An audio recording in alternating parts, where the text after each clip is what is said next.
महत्तम समापवर्तक यानी highest common factor हम ये पढ़ने वाले हैं आज। पिछले वीडियो में गुणनखंड, गुणज ये सब आप देखे थे। एकदम संक्षिप्त में गुणनखंड यानी अपवर्तक फिर से समझ लेते हैं, क्योंकि इसी से ही हम महत्तम समापवर्तक पढ़ेंगे। तो गुणनखंड या अपवर्तक क्या होता है? कोई भी संख्या जैसे 16, ठीक है, कोई भी संख्या किस किस संख्या के पहाड़े में आता है? 1 के पहाड़े में आता है, 2 के पहाड़े में आता है, 4 के पहाड़े में आता है और 8 के पहाड़े में आता है, 16 के पहाड़े में आता है। ठीक है, तो ये सब चीज़ें इसका अपवर्तक है। किसका? 16 का। 1, 2, 4, 8, 16 ये सब अपवर्तक यानी कि गुणनखंड है 16 का। तो अब ऐसे ही हम एक से अधिक संख्याएं लेंगे और देखेंगे उनका महत्तम समापवर्तक क्या होता है। तो अपवर्तक समझ गए, अब महत्तम समापवर्तक। महत्तम समापवर्तक जिसको हम शॉर्ट में मस या HCF भी कहते हैं, ठीक, क्या होता है? 2 या 2 से अधिक संख्याएं यदि दी हुई हो, ठीक है, तो उनका सबका हम क्या निकालेंगे? अपवर्तक निकालेंगे और फिर उसके बाद देखेंगे उनमें सबसे बड़ा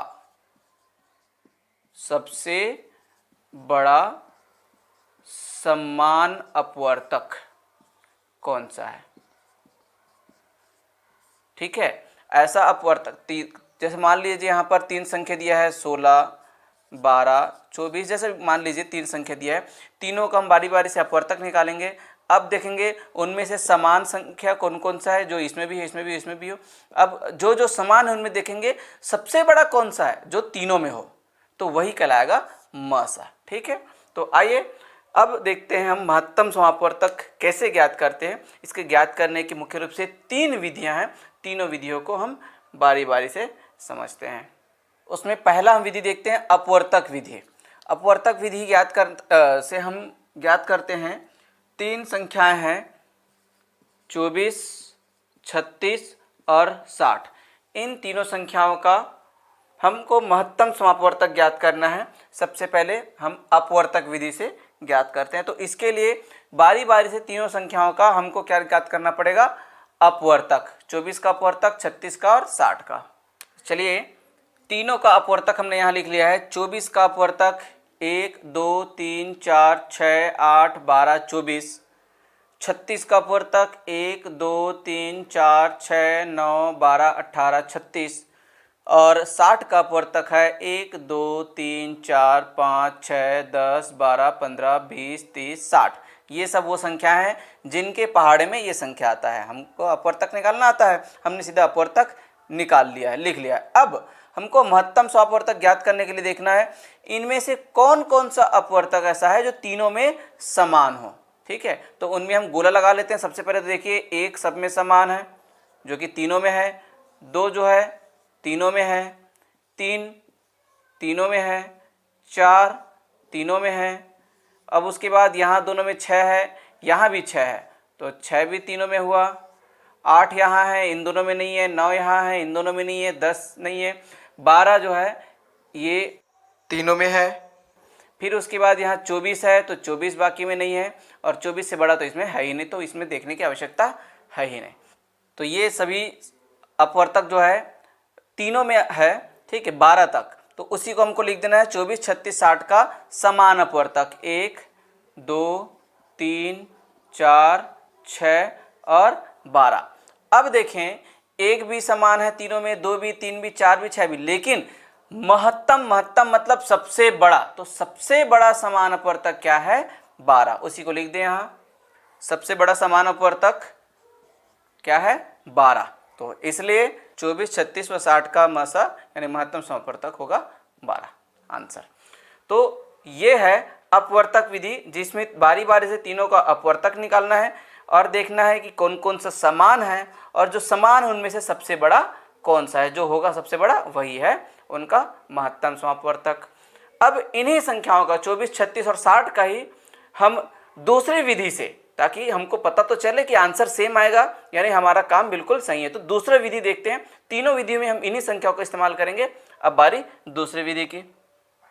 तो देखें, अभाज्य गुणनखंड विधि से 24, 36 और 60 का महत्तम समापवर्तक ज्ञात करना। तो अभाज्य गुणनखंड निकालना भी मैं आपको पिछले वीडियो में समझा दिया हूं। तो यहाँ पर क्या करना है, बारी बारी से तीनों का अभाज्य गुणनखंड ज्ञात करना है, 24 का, 36 का और 60 का। तो चलिए सबसे पहले 24 का अभाज्य गुणनखंड ज्ञात करते हैं। तो बस हमको जो अभाज्य संख्या है उससे हमको भाग देते जाना है। अभाज्य क्या है मैं बता दिया हूँ, ठीक है, जो अपने और एक के अलावा किसी और दूसरी संख्या से भाग नहीं जाता। तो 2 से भाग जा रहा है, तो ये 2 एकम 2, 2 दूनी 4, फिर से 2 से जाएगा, 2 6 का 12, फिर से 2 से 2 तिया 6, अब ये 2 से नहीं जाएगा, 3 से जाएगा, तो तीन एकम 3। तो जब तक कि लास्ट में 1 ना आ जाए तब तक ही हमको काम करना है। और फिर लास्ट में हमको क्या करना है, इनका गुणा 2 गुणित 2 गुणित 2 गुणित 3, ठीक है, ये 3 बार 2 और 1 बार 3। इसी तरह से किसका वैल्यू है, 24 का, तो 24 बराबर इतना लिख दिए। दूसरी संख्या 36, इसका हम अभाज्य गुणनखंड ज्ञात करते हैं। यहाँ 2 एकम 2 और 2 अट्ठे 16, फिर से 2 निया 18, फिर ये 2 से नहीं जाएगा, 3 से जाएगा, 3 तिया 9 और फिर 3 एकम 3। तो इस तरह से 36 का गुणनखंड आया अभाज्य गुणनखंड 2 गुणित 2 गुणित 3 गुणित 3। तीसरी संख्या है 60, 60 का निकालते हैं अभाज्य गुणनखंड। तो ये फिर से 2 से 2 तिया 6 और 0 का 0, फिर से 2 से 2 एकम 2 और 2 पंचे 10 15 आया, 2 से नहीं जाएगा, 3 से जा सकता है, 3 पंचे 15, अब ये 5 से ही जाएगा, 2 और 3 किसी से नहीं जाएगा, तो 5 एकम 5। तो इस तरह से 60 का अभाज्य गुणनखंड आया 2 गुणित 2 गुणित 3 गुणित 5। तीनों का हमने अभाज्य गुणनखंड ज्ञात कर लिया है। अब हमको इसमें उभयनिष्ठ देखना है। तो उभयनिष्ठ के लिए तीनों को एक साथ लिख लेते हैं ताकि देखना आसान रहे। 24, 36 व 60 का उभयनिष्ठ गुणनखंड 24 बराबर 2 गुणित 2 गुणित 2 गुणित 3, 36 बराबर 2 गुणित 2 गुणित 3 गुणित 3 और 60 बराबर है 2 गुणित 2 गुणित 3 गुणित 5। इन्हीं को हमने लिख दिया है। अब उभयनिष्ठ, तो उभयनिष्ठ देखें, यहाँ पर ये 2 ये 2 ये 2 तीनों में उभयनिष्ठ है, तीनों में उपलब्ध है, यानी ये हो गया डन। फिर उसके बाद यहाँ पर भी देखें दूसरी 2 ये भी है इनमें उभयनिष्ठ। फिर उसके बाद ये 2 तो बाकी में 2 नहीं है, इसलिए वो कैंसिल करें। 1 3 यहाँ पर है और ये उभयनिष्ठ है। फिर इस 3 का उभयनिष्ठ इसमें और नहीं है, पेयर नहीं है, 5 नहीं है। तो इस तरह से यहाँ से 1 2 दूसरा 2 और 1 3 उभयनिष्ठ। तो इसलिए हम सीधे सीधे लिख सकते हैं म स बराबर इन उभयनिष्ठों का गुणनफल। 2 बार 2 उभयनिष्ठ आया है और 1 बार 3। तो इस तरह से 2 दूनी 4 तिया 12। और आपको याद होगा पिछली विधि में भी हम म स 12 ही लेकर आए थे। तो इस तरह से ये अभाज्य गुणनखंड विधि, जिसमें उसमें तीनों में बारी बारी से तीनों का अपवर्तक निकालना था, इसमें तीनों का अभाज्य गुणनखंड निकालना है और उसमें उभयनिष्ठ ढूंढना है। जो उभयनिष्ठ आएगा वही होगा उनका मासा। तो ये दूसरी तरीका, जो दूसरी विधि थी अभाज्य गुणनखंड, ये भी क्लियर। अब हम बढ़ते हैं अपने तीसरे विधि की ओर। तीसरी विधि है मासा ज्ञात करने का भाग विधि। अब इस विधि से भी हम 24, 36 और 60 का जो है महत्तम समापवर्त ज्ञात करने वाले हैं। तो भाग विधि में क्या करते हैं, जिस तरह से अभाज्य गुणनखंड के लिए एक डायग्राम बनाते हैं वैसे ही सेम इसमें भी बनाना है और तीनों संख्याओं को एक साथ लिख देना है, 24, 36 और 60। और इनको एक ही संख्या से, एक ही अभाज्य संख्या से भाग देते जाना है तब तक जब तक कि तीनों संख्याएं एक ही संख्या से भाग ना जाए। जैसे 2, ठीक है, 2 से भाग देंगे 24 को तो यहाँ पर आएगा 12, यहाँ पर आ जाएगा 18 और ये आएगा 30, ठीक है। 12 दूनी 24, 18 दूनी 36 और 30 दूनी 60। फिर से इसको देखें किससे भाग जाएगा, 2 से भी और ही भाग जा सकता है, तो 2 से भाग दें, ये हो जाएगा 2 6 का 12, 2 9 18, 2 15 30। अब इसके बाद देखें तो ये 2 से भाग नहीं जा सकता क्योंकि यहाँ पर 9 और ये 15 2 के पहाड़े में नहीं आता है। 3 से जा सकता है क्या, हाँ बिल्कुल 3 से जा सकता है। 3 दूनी 6, 3 तिया 9 और 3 पंचे 15। अब यहाँ पर 2 है, यहाँ 3 है और यहाँ 5 है, तीनों ही संख्या अलग अलग है, यानी किसी एक संख्या से तीनों भाग नहीं जा सकता, तो यहाँ पर हमको रुक जाना है। हमको तब तक भाग देते आना है जब तक कि एक ही संख्या से तीनों भाग ना जाए, उसके बाद हमको रुक जाना है। तो यहाँ पर हमको रुकना है और अब यहाँ जो वैल्यू हमको मिला है उन्हीं को हमको आपस में गुणा करके उसका मासा ज्ञात कर लेना है। तो बस लिख दें 24, 36 व 60 का मासा 2 गुणित 2 गुणित 3 यानी 2 दूनी 4 तिया 12, 2 दूनी 4 और 4 तिया 12। तो फिर से आप ध्यान दीजिए, पहले दो विधियों में भी हमारा उत्तर आया था 12 और इस तीसरी विधि में भी उत्तर आया है 12। तो इस तरह से आपकी तीन विधि, पहला था अपवर्तक विधि, दूसरा अभाज्य गुणनखंड विधि और तीसरा ये भाग विधि, तीनों ही विधि से आपने महत्तम समापवर्त ज्ञात करना सीख लिया। अभी हमने पढ़ा तीसरी जो महत्तम समापवर्त ज्ञात करने की विधि भाग विधि, उसको एक और तरह से हम बना सकते हैं, वो भी भाग विधि ही कहलाता है, जिसमें 24, 36 और 60 है। बारी बारी से हमको भाग देना है। जैसे 24 से छोटी संख्या से बड़ी संख्या को भाग देते हैं 36 को, तो ये 24 एकम 24, 6 में 4 गया 2 और 3 में 2 गया 1। अब इस 12 से हम भाग देंगे, जो शेषफल बचा है उससे भाग देंगे 60 को, तो ये 60 और ये जाएगा 12 पंचे 60। तो आप देखें इस तरह से दो संख्या होता तो सिर्फ यहीं तक सीमित रहता और 12 से वापस इस संख्या को हम भाग दे के देखते हैं। ठीक है, तीन संख्या है तो हम पहली संख्या से दूसरी संख्या को भाग दिए, शेषफल आया, उससे हम तीसरी संख्या को भाग दे रहे हैं। तो जब जिस संख्या से हम भाग देंगे, ठीक है, तो उस स्थिति में शेषफल 0 आए, यानी शेषफल कुछ ना बचे, तो जिस संख्या से भाग देने पर शेषफल 0 आया, शेषफल कुछ नहीं बचा, वही संख्या कहलाता है उनका महत्तम समापवर्त। ठीक है बच्चों, एक बार फिर से रिपीट कर रहा हूं, दो संख्या अगर मान लो रहता सिर्फ, एक 24 और एक 36, तो 24 से हम 36 को भाग देते, ठीक, 24 एकम 24 और यहाँ पर बचता 12। फिर इस 12 से हम वापस इस 24 को भाग देते, 24 से भाग दिए थे, अब 24 को भाग देंगे तो 12 दूनी 24। तो यहाँ पर देखें ये टोटल कट गया, किससे कटा? 12 से। तो 12 जो है 24 और 36 का मसा है। 2 अंक के लिए, अगर 3 अंक के लिए दिया है तो 3 अंक के लिए इस तरह से पहली संख्या से दूसरी संख्या को भाग दिए और शेषफल से तीसरी संख्या को।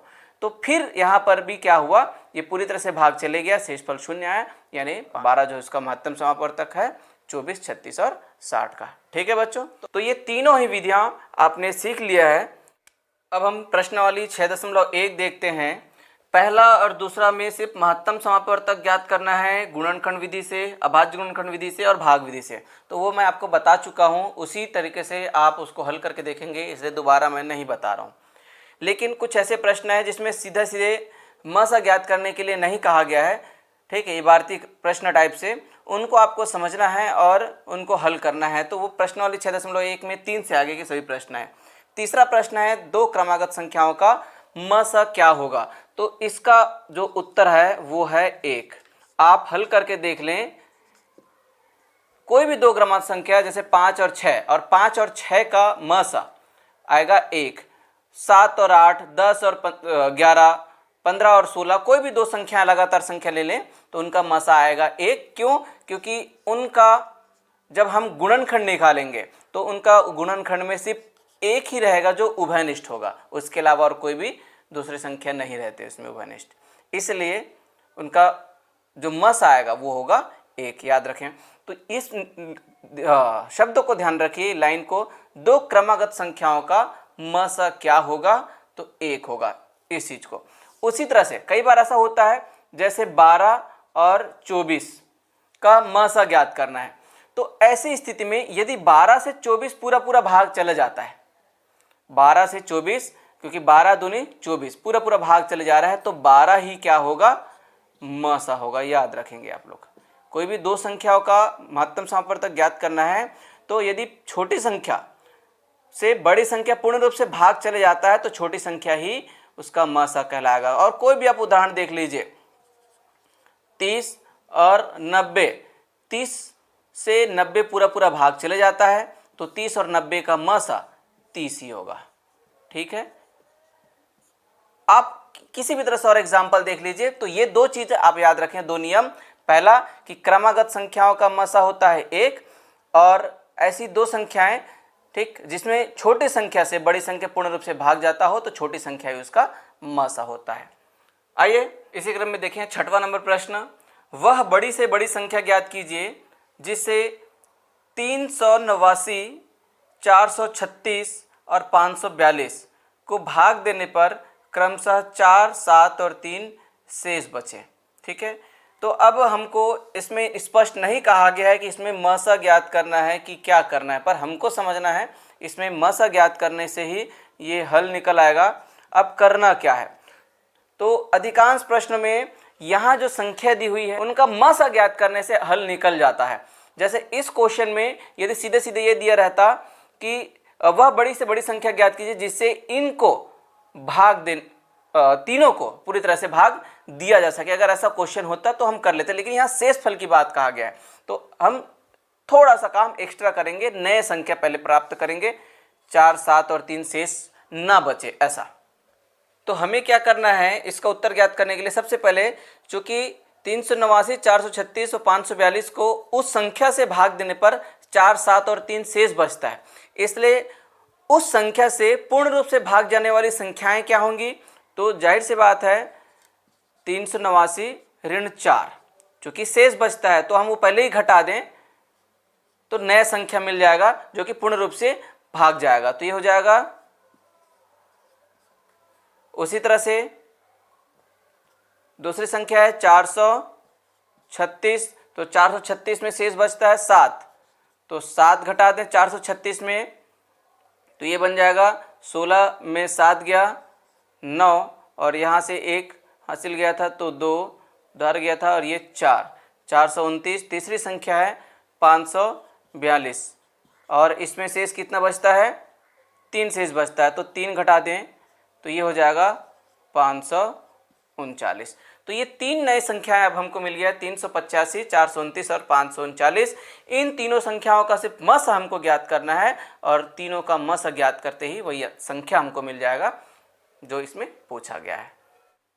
तो आइए तीनों का मस ज्ञात करने की कोशिश करते हैं। छोटे से जगह है, 385 पहली संख्या, दूसरा है 429, तीसरी संख्या 539। तीनों को हमको भाग विधि से हम हल करके देखते हैं, मसा ज्ञात करते हैं, भाग देते हैं। तो ये 2 से तो भाग नहीं जा सकता, 3 से भाग दें, 3 एकम 3, 3 दूनी 6, 2 बचेगा 25, तो ये 3 से भाग नहीं जाएगा, 4 से भाग नहीं जाएगा, 5 से भाग ये तो जा सकता है बाकी नहीं जाएगा, 6 से देखें तो 6 से भी ये दोनों भाग नहीं जा सकता, ये भी नहीं भाग जा सकता, 7 से तो ये हो जाएगा 7 पंचे 35, और फिर उसके बाद 3 बचेगा 7 पंचे 35, तो ये 7 से भाग जा सकता है, ये 7 से भाग जाएगा कि नहीं, ये बन जाएगा 7 पंचे 35, 7 छिक्का 42, ये नहीं जाएगा 7 से पूरी तरह से भाग, 8 से नहीं जाने वाला है, 9 से तो ये 9 चौक 36, और फिर उसके बाद 2 बचेगा 25, तो 9 से नहीं जाएगा, 10 से नहीं जाएगा, 11 से तो 11 तिया 33, और यहाँ पर बचेगा 5, 11 पंचे 55, तो ये 11 से भाग जा रहा है। इसको देखें तो ये जाएगा 42, यानी 3 बार 11 तिया 33, अब 42 से 33 घटाएंगे तो 9 99, यानी ये भी 11 से जा सकता है, जा रहा है, ये जा सकता है क्या, अगर ये गया तो 11 हमारा उत्तर बन सकता है। ये भी जाएगा 4 बार, हाँ बिल्कुल, 11 से तीनों ही संख्या पूरी तरह से भाग जा सकता है, 11 तिया 33, ठीक है, 11 तिया 33, और यहाँ पर 5 बचेगा तो 11 पंचे 55, तो इस तरह से आएगा 35 उत्तर। यहाँ पर 11 तिया 33, यहाँ पर भी 11 तिया 33, और 42 को 33 से घटाएंगे तो आएगा 9, और इधर का 9 बन के 99, और 11 निया 99, तो 39। यहाँ पर देखें ये भी 11 चौक 44, ठीक है, 4 बार में जाएगा क्योंकि 5 बार में 55 हो जाएगा, तो इसलिए 44, और फिर से 53 को 44 से घटाएंगे तो बचेगा 9 और 9 99, तो ये 11 निया 99। तो 35, 39 और 49 ये 3 संख्याएं आई हैं। 35, 39 और 49 और किसी दूसरी संख्या से भाग नहीं जा सकता है, आप करके देख सकते हैं सेम संख्या से। तो इस तरह से इसका उत्तर आएगा सिर्फ 11। ठीक, 385, 429 और 539 का म सा आया है 11, यानी इस प्रश्न का उत्तर है 11। अतः वह बड़ी से बड़ी संख्या 11 है। तो ये छठवां प्रश्न बन गया। इसी तरह से बाकी प्रश्नों को भी आपको समझना है और हल करके देखना है। 9वां प्रश्न देखते हैं। एक आयताकार कमरे की बाहरी लंबाई 122 मीटर एवं चौड़ाई 92 मीटर है। यदि दीवार की मोटाई 1 मीटर हो तो उस बड़े से स्केल की लंबाई ज्ञात करो जो आंतरिक भाग की लंबाई व चौड़ाई को पूर्णतः नाप सके। ठीक है, तो इसके लिए 122 मीटर लंबाई और 92 मीटर चौड़ाई दिया है कमरे के बाहरी रूप से, लेकिन नापने के लिए बोल रहा है आंतरिक भाग की लंबाई और चौड़ाई। ठीक है, तो साथ ही दिया है दीवार की मोटाई जो है 1 मीटर है। अब इस तरह से कमरा है, ये लंबाई है, ये चौड़ाई है, तो ये 122 मीटर बाहर से है, 122 मीटर, और उसी तरह से 92 मीटर बाहर से, लेकिन हमको नापना अंदर से है। अब बीच में दीवार है 1 मीटर का यहाँ, 1 मीटर का यहाँ। ठीक है, उसी तरह से चौड़ाई है यहाँ पर 1 मीटर का यहाँ पर, 1 मीटर का यहाँ पर दीवार की। तो अंदर से उसकी लंबाई ज्ञात करने के लिए हमको क्या करना पड़ेगा, 122 ऋण 2, क्योंकि 2 ढोक दीवार है, और 92 ऋण 2 चौड़ाई के लिए। जब ये संख्या निकल जाएगा तो उसका हमको मासा ज्ञात करना है और वही हमारा उत्तर होगा। तो चलिए देखते हैं करके। हम दिया है प्रश्न में आयताकार कमरे की बाहरी लंबाई 122 मीटर तथा कमरे की चौड़ाई, बाहरी चौड़ाई 92 मीटर। इसलिए आयताकार कमरे की आंतरिक लंबाई क्या हो जाएगा, 122 ऋण 2 यानी 120, और कमरे की जो चौड़ाई है आंतरिक चौड़ाई वो हो जाएगा 92 ऋण 2 यानी 90। तो इस तरह से ये 120 और 90 इसके आंतरिक भाग की लंबाई है। तो स्केल का माप हम ज्ञात करने के लिए क्या करना पड़ेगा, 120 और 90 का महत्तम समापवर्तक ज्ञात करना पड़ेगा, मसा। तो चलिए 120 और 90 का मसा ज्ञात करके देखते हैं। 2 से जाएगा, 2 6 का 12, 0 का 0, और 2 चौक 8, 2 पंचे 10 यानी 60 और 45।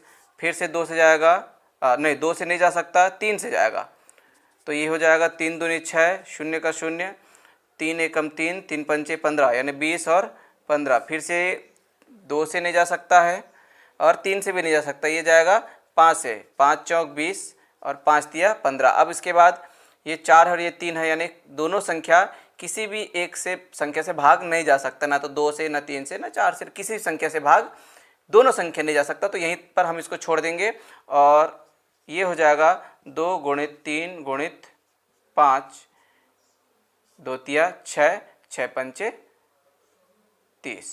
तो इस तरह से ये आंसर आया, लास्ट में लिख दें। अतः उस बड़े से स्केल की लंबाई 30 मीटर होगी। ठीक है बच्चों, तो इस तरह से ये 9वां प्रश्न आपका हल हुआ। इसी तरह से और भी कुछ प्रश्न हैं, उनको आपको हल करना है, प्रैक्टिस करना है। तो प्रश्नावली 6.1 यहाँ पर कंप्लीट हुआ।